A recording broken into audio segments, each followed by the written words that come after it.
Breaking news చూస్తున్నాం. నగరంలో drugs నిర్మూలనపై పోలీసులు ఉక్కుపాదం మోపుతున్నారు. అందులో భాగంగానే హైదరాబాద్లోని పబ్లలో తనిఖీలు చేశారు. జూబ్లీ హిల్స్, బంజారా హిల్స్ పరిధిలోని పబ్లలో సోదాలు చేశారు. పబ్లలో డ్రగ్స్ సరఫరా చేస్తున్నారనే సమాచారంతో నార్కోటిక్ పోలీసులు దాడులు నిర్వహించారు. టీజీ ఎన్బీఏ పోలీసులు శిక్షణ ఇచ్చిన స్నిఫర్ డాగ్ సహాయంతో తనిఖీలు చేపట్టారు.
బ్రేకింగ్ న్యూస్ చూస్తున్నాం. నగరంలో డ్రగ్స్ నిర్మూలనపై పోలీసులు ఉక్కుపాదం మోపుతున్నారు. అందులో భాగంగానే హైదరాబాద్లోని పబ్లలో తనిఖీలు చేపట్టారు. జూబ్లీ హిల్స్, బంజారా హిల్స్ పరిధిలోని పబ్లలో సోదాలు నిర్వహించారు. పబ్లలో డ్రగ్స్ సరఫరా చేస్తున్నారనే సమాచారంతో నార్కోటిక్ పోలీసులు దాడులు నిర్వహించారు. టీజీఎన్ఏబీ పోలీసులు శిక్షణ ఇచ్చిన స్నిఫర్ డాగ్ సహాయంతో తనిఖీలు చేపట్టారు పలు పబ్బుల్లో. ఇదే అంశాన్ని గురించి మరింత సమాచారాన్ని మా ప్రతినిధి హైదరాబాద్ బ్యూరో ప్రణయ్ అందిస్తారు. ప్రణయ్, చెప్పండి, మీ దగ్గర ఉన్న తాజా సమాచారం ఏంటి? ఏ ఏ పబ్బుల్లో ముఖ్యంగా తనిఖీలు నిర్వహించారు? Thank you Lakshminath. గత నుంచి మాట్లాడుకుంటే డ్రగ్స్ నిర్వహణ నేపథ్యంలో కూడా ఆసక్తికరమైనటువంటి తనిఖీలు నిర్వహిస్తా ఉన్నారు ఒకటి టీం అని చెప్పుకోవాలి. గత కొంతకాలంగా గ్రేటర్ హైదరాబాద్ పరిధితో పాటుగా తెలంగాణ రాష్ట్రంలో ఉన్నటువంటి పలు చెక్ పోస్టులలో కూడా డ్రగ్స్ నిర్వహణకు సంబంధించినటువంటి తనిఖీలు నిర్వహిస్తున్న నేపథ్యంలో హైదరాబాద్ లోని పలు పబ్స్లలో ఆసక్తికరమైనటువంటి తనిఖీలు అయితే నిర్వహించడం జరిగింది. ప్రధానంగా జూబ్లీ హిల్స్, బంజారా హిల్స్ పరిధిలో ఉన్నటువంటి పబ్స్ లో దాదాపుగా కూడా సోదాలు నిర్వహించడం జరిగింది. పలు పబ్స్ లలో డ్రగ్స్ సరఫరా చేస్తూ ఉన్నారనేటువంటి సమాచారంతో తనిఖీలు నిర్వహించగా టీజే తో పాటుగా నార్కోటిక్ పోలీసులు తనిఖీలు నిర్వహించారు. శిక్షణ ఇచ్చినటువంటి నేపథ్యంలో నార్కోటిక్ సంబంధించిన టీం అంతా కూడా తనిఖీలు నిర్వహించిన పరిస్థితులు అయితే కనబడతా ఉన్నాయి. అయితే ప్రధానంగా నగరంలో డ్రగ్స్ నిర్వహణపై పోలీసులు ఉక్కుపాదం మోపుతున్నారనే చెప్పుకోవాలి. అందులో భాగంగానే హైదరాబాద్ లోని పబ్స్ లో తనిఖీలు తాజాగా నిర్వహించడం జరిగింది. హైదరాబాద్ లో ప్రధానంగా జూబ్లీ హిల్స్, బంజారా హిల్స్, హైటెక్ సిటీ, మాదాపూర్, కొండాపూర్ లాంటి ప్రాంతాల్లో పూర్తిగా కూడా ఈ డ్రగ్స్ కి సంబంధించినటువంటి పబ్స్ ఎక్కువగా నిర్వహణ కొనసాగుతున్న నేపథ్యంలో ఈ పబ్స్ లలో ప్రధానంగా ఫ్రైడే, సాటర్డే, సండే 3 రోజుల్లో కూడా బాగా కూడా అధికంగా కూడా డ్రగ్స్ నిర్వహణ ఎక్కువ శాతం జరుగుతా ఉన్న నేపథ్యంలో కూడా వీటికి సంబంధించినటువంటి తనిఖీలు అయితే క్షుణ్ణంగా కొనసాగిస్తున్న సిచ్యువేషన్స్ అయితే కనబడతా ఉన్నాయి.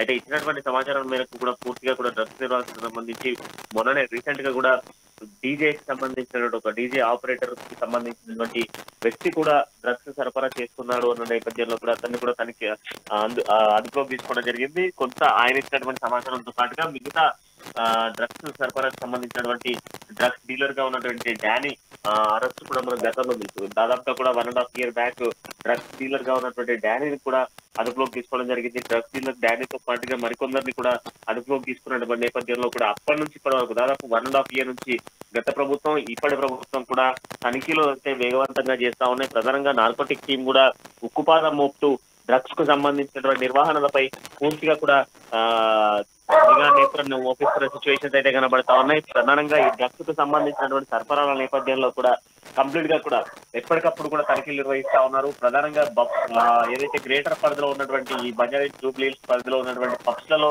ఎక్కువ శాతం డ్రగ్స్ కు సంబంధించినటువంటి నిర్వహణ కొనసాగుతుంది అన్నటువంటి నేపథ్యంతో ఆసక్తికర తనిఖీలు అయితే నిర్వహించడం జరిగింది. దీంట్లో భాగంగానే ఇప్పటికీ కూడా తనిఖీలు కొనసాగుతా ఉన్నాయి. అయితే ప్రధానంగా డ్రగ్స్ తీసుకునేటువంటి వాళ్ళ సంఖ్యతో పాటుగా కొకైన్ వాడడం కూడా ఎక్కువ శాతం జరుగుతా ఉంది. ఈ కొకైన్ సరఫరాతో పాటుగా డ్రగ్స్ సరఫరా కూడా ఎక్కడి నుంచి జరుగుతుంది అన్న దానిపైన కూడా నార్కోటిక్స్ టీమ్ ఎప్పటికప్పుడు కూడా క్షుణ్ణంగా పరీక్షిస్తా ఉంది. దాంతో పాటుగా డ్రగ్స్ కి సంబంధించిన దాంట్లో ప్రధానంగా పబ్స్ నిర్వహణతో పాటుగా పబ్స్ నిర్వహణకు సంబంధించిన సిబ్బంది, అందులో ఉన్నటువంటి ఎంప్లాయీస్ కి సంబంధించినటువంటి ఆధార్ వెరిఫికేషన్ తో పాటుగా అందులోకి వస్తున్నటువంటి వాళ్ళకి సంబంధించినటువంటి ఆధార్స్ కూడా సేకరిస్తా ఉన్నారు. అందులో ప్రధానంగా సీసీ ఫోటోలను క్షుణ్ణంగా పరీక్షించడంతో పాటుగా ఈవెన్ తో వాష్రూమ్స్ కి వెళ్లేటువంటి మార్గం వరకు కూడా సీసీ ఫోటోలను కూడా అమర్చాలంటూ కూడా ఇన్స్ట్రక్షన్స్ ఇవ్వడం జరిగింది. ప్రతి పార్కింగ్ నుంచి మొదలుకుంటే ఇంక్లూడింగ్ వాష్రూమ్స్ వరకు కూడా కంప్లీట్ గా కూడా సీసీ ఫోటేజ్ ఆధారంగా కూడా ఎంక్వైరీ చేస్తా ఉన్నారు. అందులో ఎవరైనా కొంత డౌట్ గా ఉన్నప్పటికీ కూడా వాళ్ళకి సంబంధించిన నార్కోటిక్ టీమ్ వాళ్ళకి సంబంధించిన టెస్ట్ కూడా నిర్వహిస్తున్న సిచ్యువేషన్స్ అయితే కనబడతా ఉన్నాయి. ఆసక్తికర తనిఖీల నేపథ్యంలో కూడా కొంత ఉత్కంఠ అయితే నెలకొన్న సిచ్యువేషన్స్ అయితే కనబడతా ఉన్నాయి. మొత్తానికి ఇది ఒక మంచి పరిణామం అని చెప్పుకోవాలి. ఇంకా డ్రగ్స్ కు సంబంధించిన నిర్వహణను మొత్తం కూడా ఉక్కు భాగంతో ఆపివేసేటువంటి ప్రయత్నం అయితే ప్రభుత్వం చేస్తుందని చెప్పుకోవాలి. ప్రధానంగా డ్రగ్స్ వల్ల ఎంతో మంది అమాయకులు ప్రాణాలు కోల్పోతున్న సిచ్యువేషన్స్ అయితే కనబడతా ఉన్నాయి. అంతేకాకుండా డ్రగ్స్ సరఫరా నేపథ్యంలో కూడా వాళ్ళు డ్రగ్స్ అలవాటు పడిపోయి కంప్లీట్ గా కూడా డ్రగ్స్ తీసుకోవాలి అన్న నేపథ్యంతో అప్పుల పాలై ఆత్మహత్యలు చేసుకుంటున్న సిచ్యువేషన్స్ కూడా చూస్తా ఉన్నాం. వీటన్నిటిని కూడా హరికట్టేందుకే ప్రభుత్వం ఇటువంటి చర్యలతో పాటుగా ఇటువంటి ఆసక్తికర తనిఖీలు అయితే నిర్వహిస్తున్న సిచ్యువేషన్స్ కనబడతా ఉన్నాయి. Lakshminath, thank you Pranay.